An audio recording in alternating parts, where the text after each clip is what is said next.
Morocco আফাগো emotion নিয়ে খেললো, এটা আমার মোটেও ভালো লাগেনি। কারণ তারা সারা রাত জায়গা ছিল, যে ভাবছিল ব্রাজিলকে 3 পিস দিব। আর আমি কারে কি বলতেছি ভাই, আজকে তো বাংলাদেশ থেকে 2 ঘন্টার জন্য আবার উদাও হয়ে গেছিল।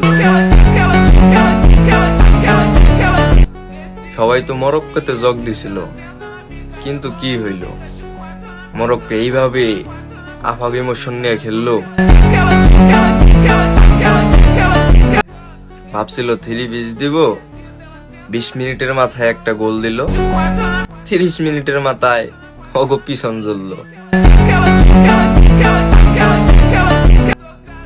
কি আফা, মনের আশা পূরণ হলো না, ভেঙে ঘুরিয়ে গেছে। রাগ করলা।